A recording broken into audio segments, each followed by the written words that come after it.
Going to be building on a lot of the topics we've been going through today from Blake and Jana and delve into a bit more practical stuff about what we can set up in Acorn.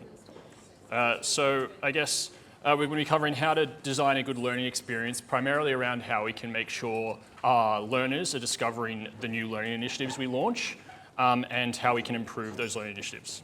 So we'll be covering some topics from helping learners discover the content we're publishing, from how we can title courses efficiently, tag that echo learners' searches, using categories inside Acorn to help with navigation, but also targeting our audiences, our learning audiences directly through sending links and setting up an audience-first experience with homepages.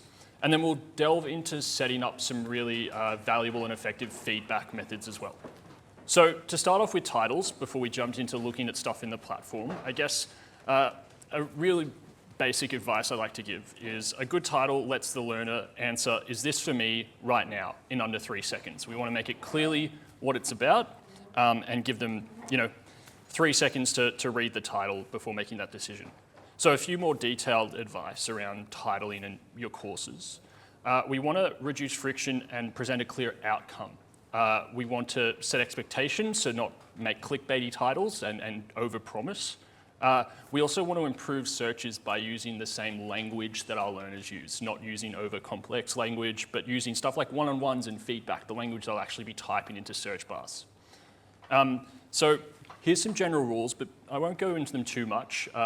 I guess let's look at some examples to demonstrate what best to do with our course titles.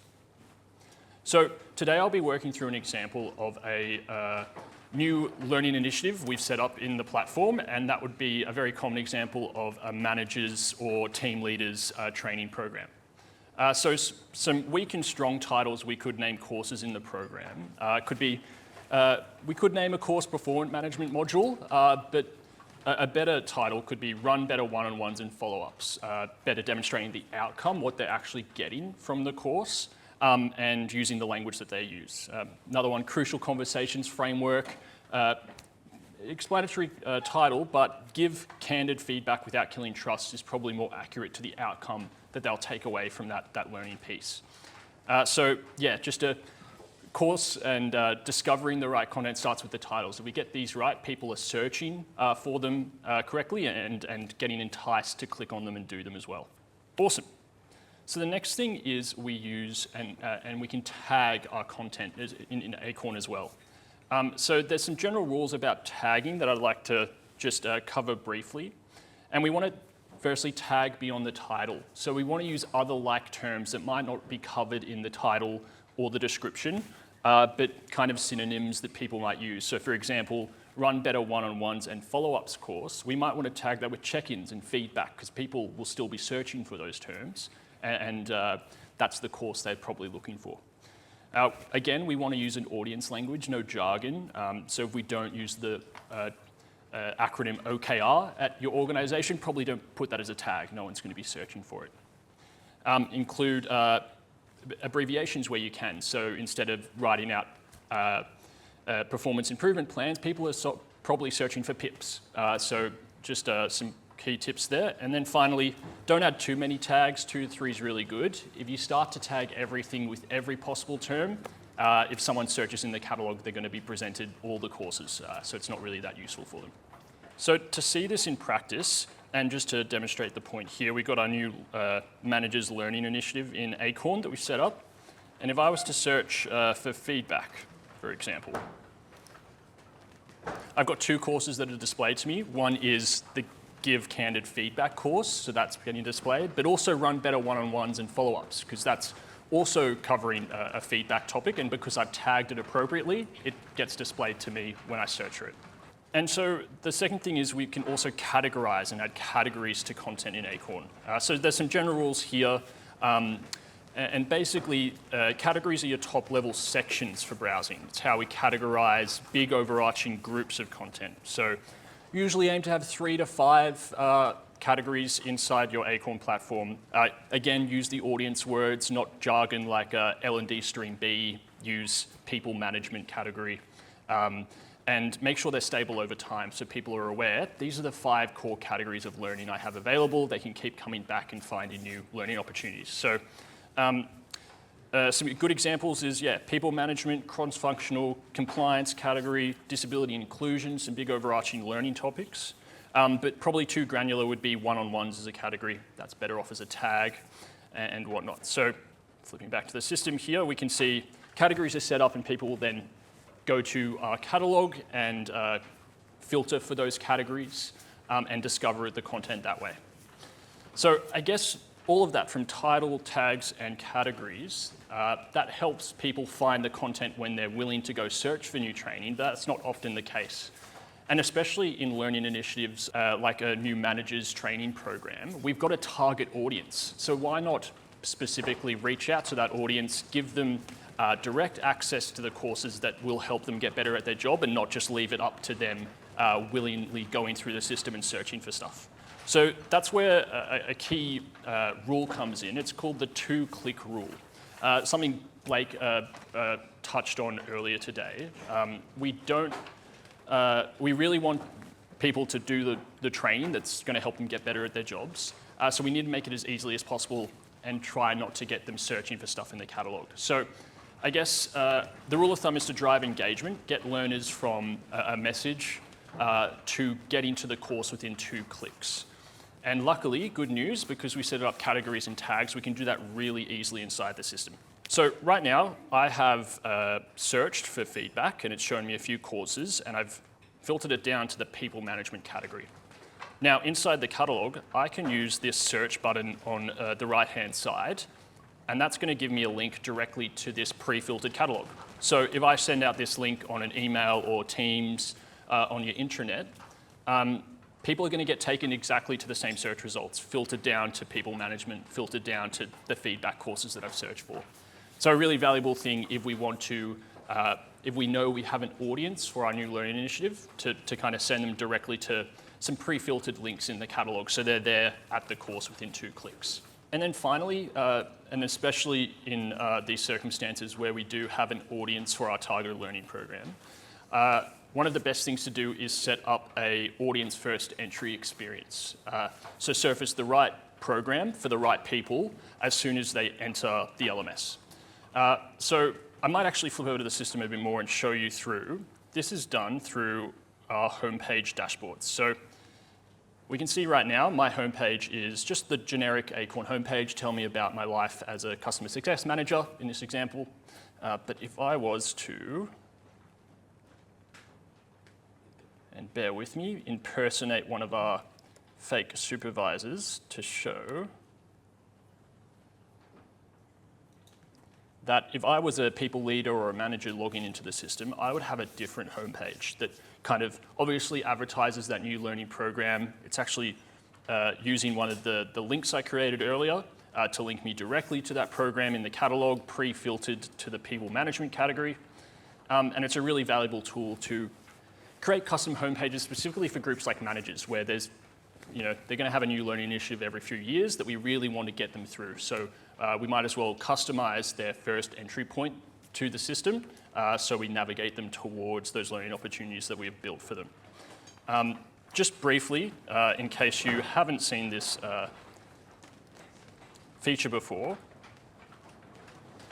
if I was to go to my admin button, tenancy management and widgets, this is where we can set up all of our home pages. So you can see here on our Acorn environment, we've got a home page for a bunch of different job roles: managers, customer success, account executives, and it's really easy to customize and tailor it to those people. We can easily click a copy button, and maybe I am also launching a new managers program, which would have a lot of the same stuff as a manager would need, but maybe a few changes. So I can copy that over and quickly go edit those few changes.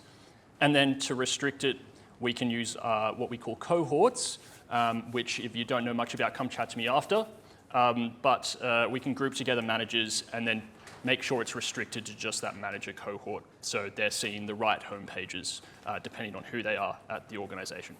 So I guess we learned about course titles, tags, categories, which is how we can enable people to self-discover the content. But ideally, and especially when we have a specific audience for our learning initiatives, it's best to give them direct links to those learning initiatives, get them there within 2 clicks, or customize their experience and their entry point with the homepage. Now, it's very windy, wow. Now, onto improving and closing that loop. As we launch a new program, we really want to be capturing feedback, like Jana was touching on earlier. Really identifying the right feedback we want to capture and then implementing that as we launch the program. So I guess the first point is keeping your feedback form simple and actionable. I guess, firstly, asking questions that will help us measure what we actually use. So don't ask 20 questions that cover a bunch of different topics, especially if it doesn't link to the business outcome you're trying to prove or measure or improve over time. So I guess generally 3 is the magic number when it comes to feedback forms, 3 main questions, and there could be some follow-up questions. If someone answered no, it asks a follow-up question to clarify, but if we stick to 3 main questions, we find response rates go up. In the data we've been looking at across feedback forms on Acorn, that's the case, and general advice you find out there as well. Also, it's good to ask not just questions around how the content is, how it looks, is it the right format, was it too long or too short, but also about the outcomes. Has it helped them in their job? Do you think it will help you in your job? Was it related to the role you're doing? Because obviously our goal is to provide good content that's easy to consume, but also to make sure people get better at their jobs. So if we ask some questions about that, that gives us some more insights there. And another general rule is that making these forms anonymous sees higher response rates across the board. If we do want to capture as much feedback and honest feedback as we can, making them anonymous is always the best way to do that. So we can see here in this example feedback form, we have at least one question around outcome. I'm asking, was this training useful to your role? And one question still about how could we improve the content going forward. But some other tips is if we do want to do some good overarching analysis on feedback, it's always best to stay away from free text responses, because it's really hard once we start to launch our learning initiatives to hundreds or thousands of learners. If we're having to analyze free text boxes for 1,000 learners, it's really hard to get some valuable insights and consolidate that when we report, which Dave will be touching on a bit later. Also, I find that I like to make my feedback forms optional. Some organizations like to make them mandatory, and you have to give feedback in order to complete the training. But if you do go along the lines I do and make them optional, there's a really cool setting in the system that we can send an email, a chase up to get feedback. So if someone, for example, 1 hour after they've done the course hasn't given us the feedback, we can send them an email to nudge them to get some feedback from them. Or alternatively, maybe a week after, we get some feedback about how that's gone on their job. Or a month after, we see if they've internalized the training we provided to them. So there's some options there to chase up for feedback as well. Now, the second piece of advice when it comes to running feedback, especially in Acorn, is that it's always good to standardize and template your feedback for 2 different reasons. One is on the same point that it's really beneficial to analyze feedback and how the training is going out there in the organization. If we have we're asking the same questions again and again. Particularly if we're launching a manager learning initiative, we want to ask the same 3 questions for each course, not different questions, because then it's hard to analyze how the learning initiative's going across the board. But even across all learning initiatives or all courses, it's really good to template a feedback form, because using a template makes it really quick and easy to launch feedback in your courses. You just have to, and I'll flick back to the system here. Let's say I was adding a new feedback option at the end of this course. We really just need in a few clicks to add a feedback form activity. Select the template that we already have available and maybe make it anonymous, and away we go. we've got a feedback form ready to go. So it really makes the setup a lot easier as well. Finally, a big topic everyone's been touching on today is outcome and getting feedback and identifying if the learning initiative is providing outcomes in the organization. So I don't have all the time in the world today because I want to leave some time for questions, but just to touch on them briefly, I guess completions doesn't equal behavior. If someone's done a course, it doesn't mean the course was good and did its job at teaching them, or that they took it and internalized it and started practicing those new skills on their job. So I guess two tools, and if you're interested, come meet me on the capability table later to discuss capability, or come chat to someone in the team about these tools. But we could use Momentum to automate some 30, 60, 90-day follow-ups because we want to measure knowledge retention and application of knowledge that they've learned, or capability and capability assessments and reviews. So people reflect on their proficiency, and we can track if after launching a new learning initiative for managers, we see that managers actually have a proficiency uplift in difficult conversations, for example, and that course is actually showing outcomes in the workforce. So I guess just to summarize again, it's really important as we launch a learning initiative or new learning program in Acorn that we make sure it's easy to discover and targeted to our audience, but also that it has the instruments enabled so we can improve it over time.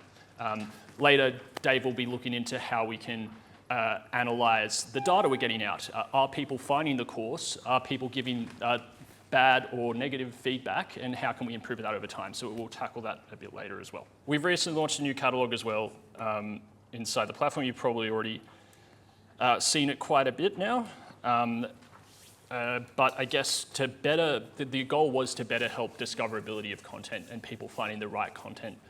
So we we interviewed a bunch of customers last year, particularly Thea, who's in the room, and we discovered that people don't really know that there's filters to use, that we can filter down the catalog. That we always had a share button in the old catalog, but it was really small and hard to find.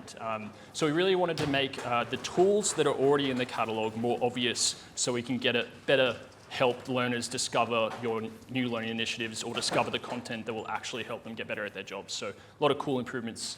So yeah, thanks, Dave. I'll be around all day. Come chat to me. I'll be on the capability table if you want to chat about capabilities. But yeah, thanks, everyone.